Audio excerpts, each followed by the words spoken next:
Il y a 10 ans disparaissait l'un des plus talentueux cinéastes français, Jacques Demy. Un passionnant ouvrage concocté par sa famille explique comment, entre autres, ce proche de la nouvelle vague a révolutionné le rapport entre mode et cinéma. Jacques écrivait des histoires qui sont ce qu'on appelle intemporelles. Pourquoi 30 ans, 40 ans, 50 ans après, on a encore envie de voir ces films? C'est que justement, ils nous touchent encore et que le stylisme, la direction artistique, la façon dont il filmait était extrêmement moderne et surtout, déjà à l'époque, extrêmement particulière. Regardez bien cet extrait des Parapluies de Cherbourg sorti en 63. L'imprimé du papier peint est similaire à celui de la robe portée par Catherine Deneuve. C'est une leçon d'audace. Trouver justement cette évolution de la couleur, du style pour chaque histoire.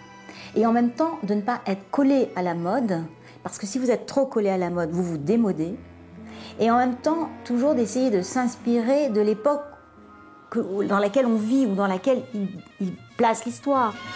Pour Les Demoiselles de Rochefort, sorti en 66, Jacques Demy est en prise directe avec le style de son époque.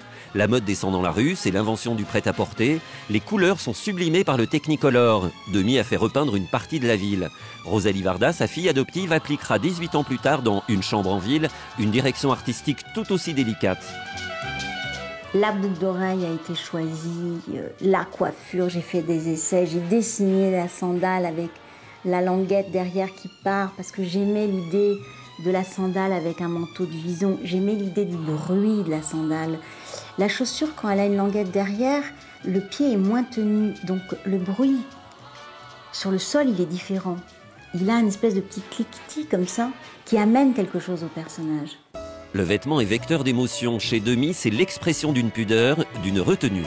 Mais si on veut que le manteau de vison, il est quelque chose qui soit un peu plus cintré que d'habitude, parce qu'elle le porte nu, la fourrure c'est enveloppant, c'est un peu, ça rend vite gros, hein, c'est vite lourd. Donc j'ai fait faire ce manteau de vison coupé sur un patron que j'avais fait faire, pour qu'il garde cette espèce de légèreté. Rosalie Varda travaille à l'ancienne. Créer un personnage de cinéma, c'est créer ses vêtements.